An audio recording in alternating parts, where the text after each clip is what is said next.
Hello everyone and I welcome you all to Weirdly Wild. My name is Rishi Doble and I welcome you all to this very beautiful channel.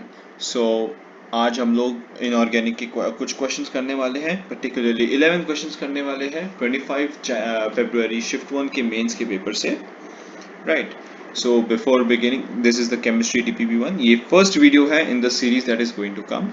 And this particular video is based on inorganic chemistry. आने वाले upcoming videos में I'll be switching between organic chemistry and physical chemistry and inorganic as well. So stay tuned for this series. And for those of you who are watching me for the first time and those who don't know me, my name is Rishi Dobli and I'm a first year undergraduate student of the Department of Mechanical Engineering enrolled in this dual degree course at the Indian Institute of Technology Kharagpur. यहाँ पर मेरे कुछ credentials मैंने लिख रखे हैं. I got a rank of 3406 in common rank list, that is जो general list निकलती है सबके लिए कॉमन, भले ही आपकी कौन सी भी ये कास्ट वगैरह जो लगी होती है उसमें. सो 3406 मेरा CRL में आया था जेई एडवांस 2021 में एंड 9093 आया था जेई मेंस में. I also scored a rank of 1586 in KVPY SX, that is जो क्लास 12th में KVPY हम देते हैं. ऑल्सो MHT CET का मैंने एग्जाम दिया था एंड उसमें मुझे मेरा परसेंटाइल आया 99.99152. Okay, so let us begin with today's video. That is the first DPP in the series of the DPP lectures, that is daily practice problems. Okay, inorganic के questions हम आज लगाने वाले हैं. Let us begin with today's session without wasting any more further time. So let us begin with question number 1. So question number 1 says that statement 1, CeO2, that is cerium oxide, can be used for oxidation of aldehydes and ketones. Basically it is asking कि whether ये एक oxidising agent की तरह काम कर सकता है कि नहीं, वेदर ये खुद रिड्यूस हो सकता है कि नहीं हो सकता. And then statement 2 says aqueous solution of EuSO4, that is europium sulphate, is a strong reducing agent. माने ये खुद ऑक्सीडाइज हो सकता है कि नहीं हो सकता, that is what they are asking. Okay, inorganic में से ये DNF ब्लॉक का क्वेश्चन है. दिस इज आल्सो कम इन 25 फरवरी 2021 के शिफ्ट 1 मेंस के पेपर में. So you have to decide कि statement 1 and statement 2 are they true or are they false. This is what you have to decide. And अगर हम यहाँ पर देखें तो मैंने एक excerpt ले रखा है. This is talking about all the lanthanoids के बारे में यहाँ पर दे रखा है सब कुछ. यहाँ पर सेरियम भी है और यहाँ पर यूरोपियम भी है. This is cerium and this is europium. Okay, so इनके इलेक्ट्रॉनिक कॉन्फ़िगरेशंस वगैरह देख रखे हैं. तो यहाँ पर देखिए अगर हम बात करें CeO2 के बारे में, सो CeO2 में cerium is +4, it is in +4 oxidation state. So इसका मतलब एसेंशियली 4F0 है इसमें, लेकिन it acts as a good oxidising agent, खुद रिड्यूस हो जाता है. ये देख सकते हैं हम लोग. The E0 value of Ce4 plus Ce3 plus is +1.74. That means it tends to go into the 4F1 configuration. Okay, अभी ये lanthanoids की एक particular trend देखा जाता है. It is, you know, it is all just experimental data. Nothing needs an explanation in this universe, to be honest. Okay, there are some things that are just experimentally verified and there is nothing you can do about to explain them. Okay, so cerium अभी जो mostly जो lanthanoids है, all of them tend to be in the +3 oxidation state. That is the most stable configuration that has been observed in them. Okay, and if you go about europium 2 plus, europium 2 plus is a strong reducing agent. Okay, EuSO4 जो oxidation state of europium है इसमें +2 है. So +2 EU+2 is a strong reducing agent changing to the +3 common +3 state. Okay, इसीलिए it means that this is also correct and this is also correct. So statement 1 and statement 2 both are true. Okay, so the answer is option number A, option 1. Moving on to question number 2. Question number 2 is also from 25 February 2021 shift 1 mains. Okay, so all the questions that I have taken here, all the 11 questions that I have taken here, they all are from the 25th February के shift 1 वाले mains के paper से. Okay, all of them are inorganic questions. Okay, so let us have a look at them one by one. So Ellingham diagram is a graphical representation of delta G versus delta T. जो Gibbs free enthalpy है versus the temperature, उसके against में ये एक graph देखा जाता है. Now ये ग्राफ मेटलर्जी में काफी इंपॉर्टेंट होता है because this tells us about कि यहाँ हम लोग कौन से दो पेयर ऑफ एलिमेंट्स ले सकते हैं और एक दूसरे के अगेंस्ट में रिएक्शन करवा के डिजायर्ड प्रोडक्ट ले सकते हैं. Like suppose if I take the example of magnesium as well as aluminium. Okay, so after this particular temperature, so this temperature is somewhere between may be 1500 types ये temperature है। ये temperature के बाद अगर हम देखें तो मैग्नीशियम जो है that is above aluminium, magnesium का ग्राफ इज अबव एल्यूमिनियम का ग्राफ। दैट मीन्स मैग्नीशियम का जो गिब्स फ्री एंथैल्पी है that is more than the Gibbs free enthalpy of aluminium. इसका मतलब aluminium is able to reduce MgO, able to reduce MgO। ठीक है, अभी ये जो रिएक्शन टेक प्लेस होगा दैट विल बी कि एल्यूमिनियम जो है ये खुद ऑक्सीडाइज होके Al2O3 बन जाएगा, but MgO will form Mg। Essentially ये रिएक्शन टेक प्लेस हो रही है यहाँ पर। ओके, Mg प्लस Al2O3, इसका गिब्स फ्री एंथैल्पी जो आएगा दैट इज लेस देन 0 और ये स्पॉन्टेनियस होता है, नीचे वाला ऊपर वाले को रिड्यूस करता है। And if you look at it, if you look at this reaction before this particular temperature, if you look at it, then यहाँ पर मैग्नीशियम जो है वो एल्यूमिनियम ऑक्साइड को रिड्यूस करने वाला होता है। Okay, so this has to be kept in mind whenever you are studying the Ellingham diagram. This I have taken an excerpt from the NCERT page number 157, 158 से ले रखा है। Just give it a thorough reading and you should be good to go. Okay, now there is another point that needs to be mentioned is that यहाँ पर ये देखो ये points पे यहाँ पर curvature change हो रहा है। Okay, ये जो ऐसे एकदम शार्प एजेस आ रहे हैं, दिस इज बिकॉज यहाँ पर चेंज ऑफ स्टेट हो रहा है, यहाँ पर सॉलिड से लिक्विड गया, लिक्विड से गैस गया। So this all changes are also taking place over here. That is why there is a sharp change in the slope of the graph. Okay. Moving on to question number 3. Question number 3 says, in which of the following pairs the outermost electronic configuration will be the same? Outer most electronic configuration ये काफ़ी simple है, ये structure of atom में भी था, ये D blocks वाले chapter में भी है एंड ये आना चाहिए। ओके, सो ये वाला कॉन्फ़िगरेशन पीरियड 3 का याद ही होना चाहिए। Scandium, titanium, vanadium, chromium, manganese, iron, cobalt, nickel, copper, zinc, starting from 21, 22, 23 so on till 30। ठीक है, अभी ये this is a D block element but this is not a transition element. ठीक है, क्योंकि इसमें डी ब्लॉक में यहाँ पर कोई भी स्टेट नहीं रहता, दिस इज ऑलवेज इसका डी ब्लॉक कंप्लीटली फिल्ड हमेशा रहता है, तो इसलिए zinc is not known to be a transition element. Okay, so let us look at the configurations of this one by one. जैसे आयरन है, iron 2+ will be 4s0 3d6। Okay, now this is something that you need to figure out on your own. मुझे ये आता है क्योंकि मैंने practice करी हुई है इस बात की काफ़ी ज़्यादा। Cobalt plus is what? Cobalt plus will be 4s1 3d8। Okay, तो ये दोनों तो सेम नहीं है, तो 1 तो ऑप्शन नहीं है। ठीक है, अभी निकल 2+ एंड कॉपर प्लस देखते हैं। नाउ निकल 2+ एग्जैक्टली क्या है? निकल 2+ is 4s0 3d8 and copper plus is 4s0 3d10। तो ये भी नहीं है, तो ऑप्शन नंबर 2 भी नहीं है इसका answer. Okay, now let us have a look at vanadium 2+।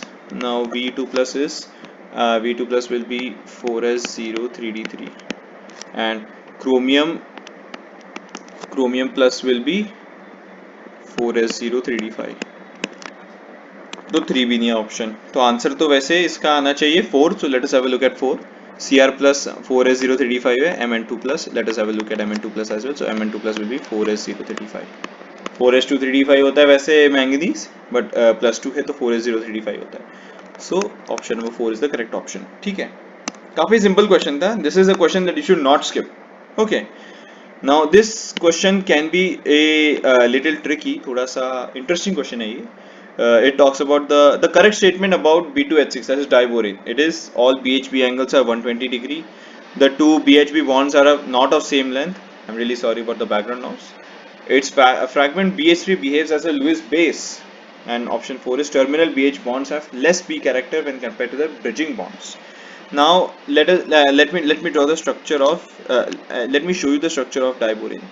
Diborane का structure ऐसा होता है, ये दो हमारे ब्रिज हाइड्रोजन है और ये this is above and below the plane, this is above and below the plane. ठीक है, ये जो टर्मिनल हाइड्रोजन जो है, अभी ये बॉन्ड 90 डिग्री के बराबर होता है, यहाँ पर ऐसे शो किया गया है, दिस इज अबाउट 90 डिग्री और ये बाकी के ये 120 डिग्री के बॉन्ड होते हैं। ये और ये बॉन्ड लेंथ भी सेम होते हैं। ओके, तो हमारा ऑप्शन नंबर ए तो गलत ही है और बी भी गलत है। ये दोनों स्टेटमेंट ही गलत है, ठीक है। It's fragment BH3 behaves as a Lewis base, ये तो बहुत ही गलत है। लुइस बेस नहीं, लुइस एसिड के तरह बिहेव करता है। Lewis acids are basically the compounds which, let me just write it over here, Lewis acids are basically compounds which accept electron pairs, like suppose let me take the example of the reaction between NH3 and BH3. Okay, this is electron deficient and this has an extra electron pair. अभी यहाँ पर एक के पास ज्यादा electron है, एक के पास कम electron है, तो फिर ये ऑब्वियसली इलेक्ट्रॉन अपने डोनेट कर देगा. So this is what actually takes place. This is a coordination bond और dative bond. This is a dative bond यहाँ पर, ठीक है. और let me draw it in a understandable fashion. BH3, ये एक डेटिव बॉन्ड है यहाँ पर, ठीक है.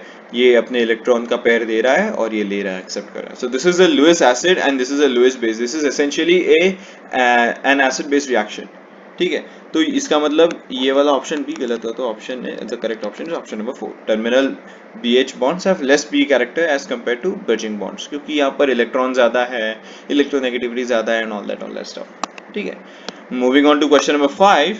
So question number 5 says कि the hybridization and the magnetic nature of MnCN6 4- and FeCN6 3- respectively are. इसका मतलब इन दोनों का सेम है, तो अगर हम किसी एक का भी निकाल लेंगे तो भी हमारा काम हो जाएगा, ठीक है. तो चलो किसी एक का ही निकाल लेते हैं. MnCN6 का निकालते हैं. MnCN6 4- मैंगनीज हेक्सासाइनाइड टाइप्स, है ना. ये 4- में है, तो ये इसका मतलब ये -6 है, तो ये +2 में है. मैंगनीज इन +2, हमने इसका ऑक्सीडेशन स्टेट, हमने इसका कॉन्फ़िगरेशन पहले ही देख लिया था. It is 4s0 3d5. इसका मतलब अगर हम बनाए 1 2 3 4 5, but this is a strong field ligand. ये स्ट्रॉन्ग फील्ड लाइगेंड है, तो इसका मतलब इसका एक इलेक्ट्रॉन यहाँ पर चले जाएगा, दूसरा इलेक्ट्रॉन इसके साथ पेयर कर लेगा. So what actually happens is, ये बन जाता है हमारे पास दिस, ये पेयर स्टेट में, because is a strong field ligand. Strong field ligand अंदर ही अंदर उसके पेयरिंग करवा देगा, और पेयरिंग करवाने की वजह से it becomes a inner D complex. Inner D complex बन जाता है. सो ये 2d ऑर्बिटल है, ये कैसा ऑर्बिटल है, ये 3p ऑर्बिटल है. This is basically what, this is 3d, this is 4s and this is 4p. सो इसका मतलब ये जो कॉम्प्लेक्स बनेगा, this complex is nothing but D2sp3. ये D2sp3 कॉम्प्लेक्स है, इनर डी कॉम्प्लेक्स है, इनर डी कंपाउंड है, inner D configuration, inner D complex, inner D compound, जो भी बोलना है बोल सकते हैं. अभी ये D2sp3 है. अभी यहाँ पर एक इलेक्ट्रॉन जो है विच इज अनपेयर्ड. सो ये सिंस ये अनपेयर्ड है, so this will be paramagnetic in nature. ये पैरामैग्नेटिक हो गया. Done. Quite simple. So it is D2sp3 as well as paramagnetic. Now I don't need to check FeCN6 because यहाँ पर दोनों का सेम हमें बता दिया है पहले से ही. But for practice sake you can do it on your own also. ठीक है. I will not show it over here. Moving on to question number 6. Question number 6 हमें ये बोलता है given below are two statements and we have to find ये assertion reason type का है, एक प्रकार से true और false हमें determine करना है इसमें. So statement 1 says an allotrope of oxygen is an important intermediate in the formation of reducing smog. Allotrope of oxygen, allotrope क्या हो सकता है, O3 हो सकता है, O3 या फिर nascent oxygen हो सकता है. These are allotropes और ये इस फॉर्म में शायद स्मॉग फॉर्म कर सकता है. This is what they are this is what they are asking you. Statement 1 में इन्होंने एक ऐसे statement मार दी है. अभी तुम्हें पता लगाना है कि वो सही है कि नहीं है. Statement 2 says gases such as oxides of nitrogen and sulfur present in troposphere contribute to the formation of photochemical smog. Oxides of nitrogen as well as sulfur like SO2, NOx, ये सारी चीज़ें they present in the troposphere. Troposphere माने जो सबसे नीचे वाला part है atmosphere का. Contribute to the formation of photochemical smog. Photochemical smog, चलो देखते हैं. In the light of our statement, choose the correct answer from the options. दोनों false है, true है, क्या है. तो इसका exactly आंसर मैं आपको बता देता हूँ. So the answer is first of all, if you want to know this in detail, please read these pages 411, 412, 413 of the NCERT Chemistry Class 12 Part 2. पहले तो ये हमको जान लेना है पहली. और दूसरी बात, let us talk about these statements. An allotrope of oxygen, intermediate formation of reducing smog. अभी reducing smog जो होता है ना, reducing smog, reducing smoke contains smoke, fog and SO2। ठीक है, ये सब इसमें कहीं पर भी ऑक्सीजन का कोई रोल है ही नहीं, रिड्यूसिंग स्मोक में ऑक्सीजन का रोल ही नहीं है। तो इसका मतलब ये स्टेटमेंट तो गलत हो गई, ये स्टेटमेंट तो गलत हो गई अपनी, है ना? Sorry, this statement is wrong. Okay, now talking about statement number 2, gases such as oxides of nitrogen, that is NOx, NO, NO2, NO3 types and sulfur are present in troposphere, contribute to the formation of photochemical smog। Photochemical smog के components अगर मैं लिखूं यहाँ पर, photochemical smog, photochemical smog में जो elements होते हैं, जो कंट्रीब्यूटर्स होते हैं, those are basically hydrocarbons and NOx, nitrogen oxides. Nitrogen oxides reducing smog में नहीं बल्कि फोटोकेमिकल स्मॉग में प्रेजेंट होते हैं। ठीक है, if you know there is a distinction between reducing smog और oxide and oxidising smog, that is reducing smog and photochemical smog. ठीक है, इन दोनों में डिफरेंसेस होते हैं। तो ये इसके कंपोनेंट्स है, ये इसके कंपोनेंट्स है, तो ये दोनों ही मैच नहीं कर रहे। इधर नाइट्रोजन का पूछ रहा है, ठीक है, ये कह रहा है कि सल्फर भी प्रेजेंट होता है। सल्फर तो प्रेजेंट होता ही नहीं है भैया, फोटोकेमिकल स्मॉग में नाइट्रोजन के ऑक्साइड्स प्रेजेंट होते हैं बट सल्फर नहीं प्रेजेंट होता, हाइड्रोकार्बन्स प्रेजेंट होते हैं उसमें, सल्फर प्रेजेंट होता है रिड्यूसिंग स्मॉग में। ठीक है, सो इसका answer naturally becomes both of them are false, statement 1 and statement 2 both are false, so option number 3। ठीक है, moving on to question number 7। देखा ये क्वेश्चन कितने जल्दी जल्दी हो सकता है, if you know the answers to them, that means you have to thoroughly study your NCERT so that कि तुम अपना इनऑर्गेनिक केमिस्ट्री काफी अच्छे से कर सकते हो, अच्छे लेवल पे, बिकॉज इनऑर्गेनिक केमिस्ट्री स्कोरिंग है। जो भी तुमने कोटा फैक्ट्री में सुना है ना, सबसे पहली बात तो उसको अपने दिमाग से निकाल दो। Me being a kid, me being a teenager at that time was preparing for JEE, मैं भी काफी ज्यादा इन्फ्लुएंस में आ गया था कोटा फैक्ट्री के। सो प्लीज देखो, Kota factory is an excellent series, no denying that, but the monologue of Weber Pandey regarding inorganic chemistry is, it's not correct. It's not completely wrong, but it is not good to be shown in the picture. Okay, तो please अपने आप को weber Pandey समझ के ऐसे कुछ कदम ना ले कि इनऑर्गेनिक ही छोड़ दे। इनऑर्गेनिक में काफी क्वेश्चंस बन जाते हैं और काफी इजीली हो भी जाते हैं। यही मैंने अगर काश पढ़ लिया होता इनऑर्गेनिक तो मेरे केमिस्ट्री में और अच्छे नंबर आते एडवांस में। ठीक है, या फिर मैं मेंस में भी अपना अपना अपना मेंस भी मैं मैसअप नहीं करता इनऑर्गेनिक की वजह से। ठीक है, so coming back to question number 7.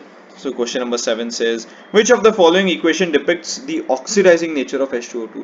Hydrogen chapter में से वो एक सेट ऑफ 8 इक्वेशंस हैं, उन इक्वेशंस में से हर शिफ्ट में एटलीस्ट एक क्वेश्चन आया है। ले लो तुम जितने शिफ्ट जाए मर्जी उठा के देख लो, इसमें से हर शिफ्ट में एक नया क्वेश्चन जरूर आया है। इसको बहुत अच्छे से पढ़ लो, रट लो, समझ लो, जो करना है करो, लेकिन इसको ये पता होना चाहिए तुमको। ये जो पार्ट है chemical properties, page number 294 of the NCERT chemistry class 11th में दे रखा है। बहुत अच्छे से इसको पता होना चाहिए, आपके रगों में होना चाहिए ये इक्वेशंस। ठीक है, यहाँ पर पूछा है हमें ऑक्सीडाइजिंग नेचर की बात हो रही है। अभी H2O2 जो है ये ऑक्सीडाइजिंग नेचर की अगर हम बात करें, ये मतलब खुद ऑक्सीडाइज हो रहा है यहाँ पर, sorry, depicts the oxidising nature. If you look over here, I2 changes to I negative, यहाँ पर H2O2 जो है, H2O2 खुद यहाँ पर ऑक्सीडाइज हो रहा है, इसका मतलब ये रिड्यूसिंग एक्शन है। ठीक है, oxidising action in basic medium देखा जाए तो यहाँ पर O2 रिलीज नहीं हो रहा है, इसका मतलब H2O2 is getting reduced in this case. ये -1 था यहाँ पर, ये -2 हो गया यहाँ पर, तो ये रिड्यूस हो रहा है यहाँ पर सॉरी, एंड यहाँ पर -1 से 0 हो रहा है, तो यहाँ पर ऑक्सीडाइज हो रहा है। So that is what is meant by oxidising and reducing. तो ये क्वेश्चन बेसिकली यही पूछ रहा है कि यहाँ पर कौन सा ऑक्सीडाइजिंग नेचर ऑफ H2O2 दिख रहा है, एंड दिस मीन्स H2O2 यहाँ पर रिड्यूस हो रहा है। ये कौन सी इक्वेशन में हो रहा है? अभी H2O2 जब भी ऑक्सीडाइज होता है तब O2 रिलीज करता है। यहाँ पर हर एक इक्वेशन में O2 दिख रहा है, जिसमें O2 नहीं दिख रहा है इसमें इट मींस वहां पर H2O2 इज बीइंग रिड्यूस्ड, इसका मतलब ऑप्शन नंबर 2 है। ये हम लोग चेक भी कर सकते हैं यार, ये I नेगेटिव जो है -1 से 0 हो रहा है, -1 से 0, इसका मतलब ये खुद ऑक्सीडाइज हो रहा है, तो इसका मतलब H2O2 ऑक्सीडाइज नहीं हो सकता, H2O2 रिड्यूस ही होगा, ये -1 से 0 हो जाएगा। सो क्वेश्चन नंबर 7 का आंसर आता है option number 2। Okay, so going back to question number 8, which statement is correct? Synthesis of Buena S needs nascent oxygen. ये जो इक्वेशन है ब्यूना एस की, इसमें नेसेंट ऑक्सीजन की जरूरत होती है। यस, ये एनसीईआरटी में मेंशन नहीं है, but this is something that you should know. शायद नए वर्जन में है कहीं पे, तो मैंने देखा था, बट नेसेंट ऑक्सीजन की जरूरत होती है इस रिएक्शन को, ब्यूना एस के फॉर्मेशन को। सो ये स्टेटमेंट करेक्ट है, और इसका इनफैक्ट आंसर भी स्टेटमेंट नंबर 1 ही है। But let us have a look at the other options as well. Neoprene is an addition copolymer used in plastic manufacturing. नहीं, neoprene is not a addition copolymer, मतलब copolymer है but वो addition नहीं है, वो साथ में बनते जाता है। ठीक है, buna N is a natural polymer. All of this is been given in the NCERT, and मैंने अपने प्रीवियस वीडियो में भी ये सब एक्सप्लेन कर दिया है। सो आई होप कि आप लोग खुद जाके इसको पढ़े एंड इसको समझे कि buna S is a synthetic and linear thermosetting polymer and all that. ये सारी चीजें एनसीईआरटी में गिवन है। ठीक है, I could not put the extracts over here, क्योंकि फिर वो काफी लंबे पेजेस हो जाते हैं एंड उसका कोई मतलब नहीं बनता फिर। ठीक है, coming to question number 9. According to molecular orbital theory, the species among the following that does not exist is अभी molecular orbital theory और MOT ये केमिकल बॉन्डिंग का काफ़ी इंपॉर्टेंट पार्ट है। अगर हम देखें तो मैंने यहाँ पर ये एक एक्सेप्ट भी लगा रखा है अपने खुद के नोट्स में से जो मैंने पढ़ा था। सो अप टू 14 इलेक्ट्रॉन्स है मॉलिक्यूलर ऑर्बिटल में। डिस्ट्रीब्यूशन ऑफ इलेक्ट्रॉन्स कैसे होती है, जैसे आउफबॉ प्रिंसिपल था, राइट, 1s2 2s2 2p6। वैसे ही सिमिलरली ये एटॉमिक ऑर्बिटल्स में डिस्ट्रीब्यूशन ऑफ इलेक्ट्रॉन्स की बात होती थी, ये मॉलिक्यूलर ऑर्बिटल्स में डिस्ट्रीब्यूशन की बात होती है। MOT talks about formation of molecular orbitals, है ना, एटॉमिक ऑर्बिटल्स मिलके मॉलिक्यूलर ऑर्बिटल्स बना देते हैं और उनके अंदर इलेक्ट्रॉन का रीडिस्ट्रीब्यूशन होता था। ठीक है, so this is what they are talking about molecular orbitals. जब अप टू 14 इलेक्ट्रॉन्स होते हैं तब ये कॉन्फ़िगरेशन होती है, sigma 1s2 sigma star 1s2 sigma 2s2 sigma star 2s2। कई जगह पे इसको के डैश वाला भी नोटेशन दिया जाता है, के डैश, एंड फिर उसके बाद इस वाले की बात होती है। अभी अप टू 14 इलेक्ट्रॉन्स में सिग्मा 2pz का energy is more than pi 2px and pi 2py। इसका एनर्जी इससे ज्यादा होता है, बट मोर देन 14 इलेक्ट्रॉन्स जब होते हैं तब सिग्मा 2pz का जो एनर्जी है वो कम हो जाता है पाई 2px पाई 2py से। ठीक है, तो इन दोनों में ही डिफरेंस होता है, और ये दोनों का डिफरेंस याद रखना बहुत इंपॉर्टेंट हो जाता है। ठीक है, अभी हम देखें तो ये अगर हम यहाँ पर देखें तो O2 2 माइनस को छोड़ के यहाँ पर सब लोग 14 इलेक्ट्रॉन से नीचे ही हैं। ठीक है, let us talk about He2 plus. इसका मतलब इसमें है 3 इलेक्ट्रॉन, इसका मतलब है इसमें sigma 1s2 sigma star 1s1। ठीक है, अभी हमें ये देखना है कि ये एग्जिस्ट करता है कि नहीं करता है। अभी now there is a formula of bonding order. Bond order जो होता है that is half times the number of electrons in bonding molecular orbitals minus the number of atoms in anti bonding molecular orbitals. ठीक है, एक bonding है एक anti bonding है। ठीक है, अगर इन दोनों में डिफरेंस और उसका half, that is the bond order. अगर बॉन्ड ऑर्डर जो है दैट इज ग्रेटर देन 0, इसका मतलब मॉलिक्यूल जो है वो एग्जिस्ट करता है। अगर वो लेस देन इक्वल देन 0 है, इसका मतलब वो डज नॉट एग्जिस्ट है, it does not exist. the atom that you are talking about does not exist अगर इसका bond order less than equal to 0 आ जाता है तो। ठीक है, He2 प्लस में अगर हम बॉन्ड ऑर्डर कैलकुलेट करें तो bond order comes out to be half 2 minus 1 which is 0.5। इसका मतलब ये एग्जिस्ट करता है। He2 माइनस की बात करें, He2 माइनस की बात करें तो इसके पास है 5 इलेक्ट्रॉन्स। इसका मतलब sigma 1s2 sigma star 1s2 and sigma 2s1। तो इसका बॉन्ड ऑर्डर जो आ जाता है that becomes 5 minus 3 sorry not 5 minus 3 minus 2 that is again 0.5। तो इसका मतलब He2 माइनस भी एग्जिस्ट कर सकता है। I am talking about which of the following can exist. Does not exist तो हमेशा वो तो डज नॉट एग्जिस्ट ही करेगा, इट विल नॉट एग्जिस्ट अगर वो bond order less than equal to 0 आ जाता है। लेकिन अगर वो बॉन्ड ऑर्डर ग्रेटर देन 0 आ जाता है तो there is a possibility of existing. Thermodynamically possible है नहीं है मैं कुछ नहीं बोल रहा उसके बारे में यहाँ पर डिस्कशन हो भी नहीं रहा। ओके, O2 माइनस की अगर हम बात करें, O2 माइनस माने यहाँ पर है 18 इलेक्ट्रॉन्स। 18 इलेक्ट्रॉन्स की बात करें तो हम के डैश एंड 18 इलेक्ट्रॉन से तो हम लोग ये वाली कॉन्फ़िगरेशन यूज करेंगे। तो इट विल बी के dash then sigma 2pz2 then pi 2p2x is equal to pi 2p2y and then इसके बाद आता है अपना पाई स्टार 2p2x, सॉरी ये इंटरफेस का थोड़ा सा इशू है, which is equal to pi star 2p2y। ठीक है, ये आ गया हमारा। अब यहाँ पर अगर हम बात करें बॉन्ड ऑर्डर की, bond order is half into, अब ये के डैश तो खुद को कैंसिल कर रहा है, ये तुम देख सकते हैं। के dash is what, sigma 1s2 sigma star 1s2 sigma 2s2 sigma star 2s2। तो ये 4 -4 ये तो जीरो, तो इसको तो हम कैंसिल करके हम लोग इसको तो हटा ही सकते हैं। तो अगर हम यहाँ पर बात करें बाकी बचे हुए की, तो यहाँ पर देखो ये दोनों एक दूसरे को कैंसिल कर रहे हैं, लेकिन ये बच रहा है हमारे पास, तो दिस इज 2, तो इसका बॉन्ड ऑर्डर आता है 1, है ना। या फिर वैसे देखो, this is 6 and this is -4, so 6 - 4 is 2, 2 divide by 2 is 1। ठीक है, तो इसका मतलब O2 माइनस भी एग्जिस्ट करता है। इसका मतलब जो आंसर है that is your Be2 plus. Be2 plus कैसे आया, मैं यहाँ पर एक बार छोटे से मैं कैलकुलेट करके बता देता हूँ। सो Be2 not Be2 plus, sorry Be2 माने 8 इलेक्ट्रॉन्स, 8 इलेक्ट्रॉन्स माने के डैश। के डैश कैसे, sigma 1s2 sigma star 1s2 sigma 2s2 sigma star 2s2, 2 2 4 2 6 2 8, 8 electron है यहाँ पर। इसका मतलब इसका बॉन्ड ऑर्डर जो है वो जीरो है, बॉन्ड ऑर्डर जीरो, इसका मतलब ये एग्जिस्ट ही नहीं करेगा। Understood. Question number 9 is done. Question number 10 की बात करें हम अगर, which of the following the number of halides is और आर इनर्ट टू हाइड्रोलिसिस, ये एक इंटीजर टाइप क्वेश्चन है। Among the following the number of halides which are inert to hydrolysis, inert माने क्या, वो रिएक्ट नहीं करते, हाइड्रोलिसिस माने क्या, वाटर के साथ रिएक्शन, inert माने क्या, डज नॉट रिएक्ट। ठीक है, अभी BF3 की बात करें हम, BF3 आराम से हाइड्रोलाइज हो जाता है यार, BF3 is hydrolyzed to H3BO3, क्यों, क्योंकि this is a Lewis acid. Lewis acid मैंने एक्सप्लेन किया था पहले, इसके पास एक वेकेंट p ऑर्बिटल होता है, इसके अंदर इसको इलेक्ट्रॉन चाहिए होता है, तो H2O क्या करता है, H2O में ऑक्सीजन के पास दो लोन पेयर्स है, तो ये लोन पेयर यहाँ पर अटैक करता है, रिएक्शन होता है, ये सब होता है, तो H3BO3 ortho basic orthoboric acid बन जाता है। ठीक है, सो ये तो अपना ऑप्शन आंसर तो है नहीं, BF3 तो है नहीं, सॉरी BF3 है answer. Which of them are, अच्छा नहीं सॉरी इनर्ट की बात हो रही है, तो yes BF3 is not counted, तो BF3 अपना आंसर नहीं है। SiCl4 की बात करें, SiCl4 भी हाइड्रोलाइज हो जाता है इनटू SiOH4। ठीक है, दिस इज अ फैक्ट, ये ग्रुप 6 वाले चैप्टर में है, पी ब्लॉक वाले चैप्टर में है, तो उसमें गिवन है, ये सिलिकॉन्स का फॉर्मेशन में है ये वाला भी, तो SiCl4 भी अपना आंसर नहीं है। PCl5 की बात करें तो PCl5 का भी एक काफ़ी प्यारा रिएक्शन दे रखा है, सो PCl5 will form POCl3 and then it is going to form H3PO4।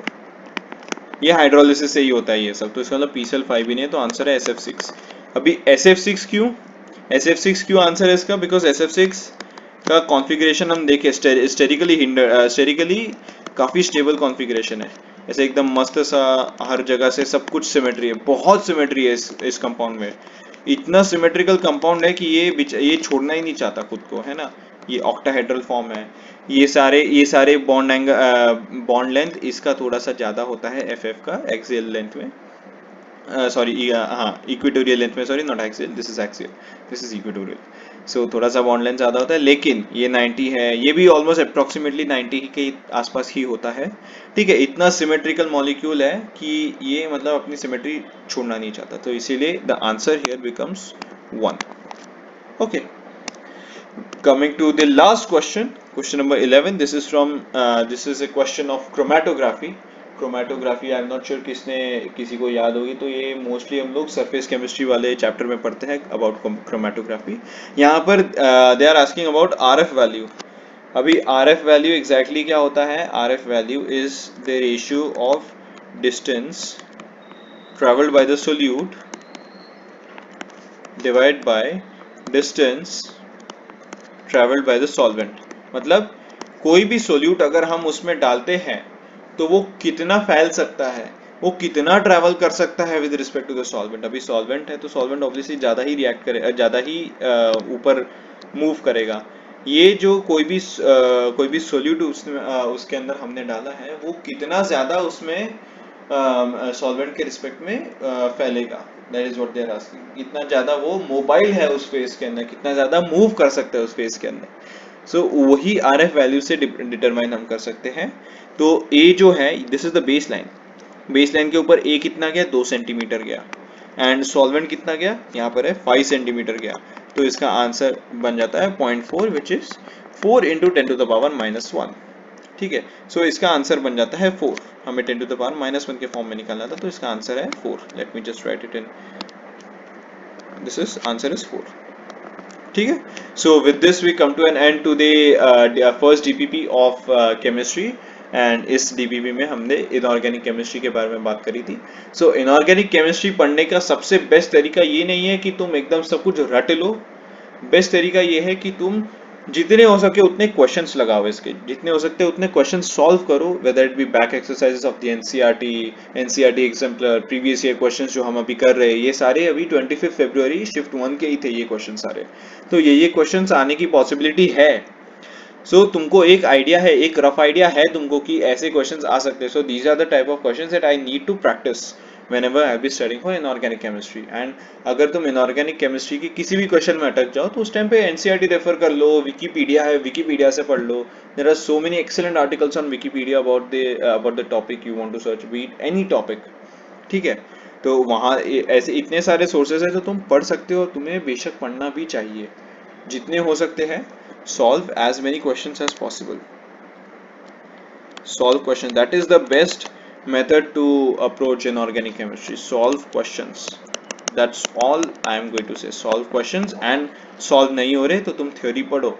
जैसे अगर तुमने 10 क्वेश्चन में से तुम्हें 5 क्वेश्चन नहीं आते तो तुम 5 क्वेश्चन की तुम थ्योरी पढ़ोगे पूरी बुक में से, विकीपीडिया में से, इधर उधर के सोर्सेज से, किसी हेल्प बुक से, तो तुम्हें वो थ्योरी याद रहेगी। अगर नहीं भी याद रहेगी तो इनऑर्गेनिक का सिलेबस वास्ट है, लेकिन प्रीवियस ईयर वगैरह देखोगे तो क्वेश्चंस काफ़ी रिपीटेड से भी आ जाते हैं। सो वो अगर टॉपिक बार बार रिपीट होगा, बार बार रिपीट करोगे तो फिर वो तुमको ऑटोमेटिकली याद हो जाएगा।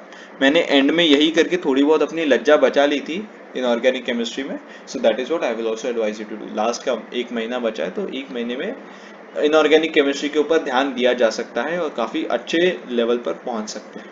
ठीक है, with this I will and this video right now. So remember, ये एग्जाम इतना मुश्किल नहीं है जितना इसका हुआ है। Okay, so stay safe and be limitless because you are limitless. Just remember that, okay? All the best.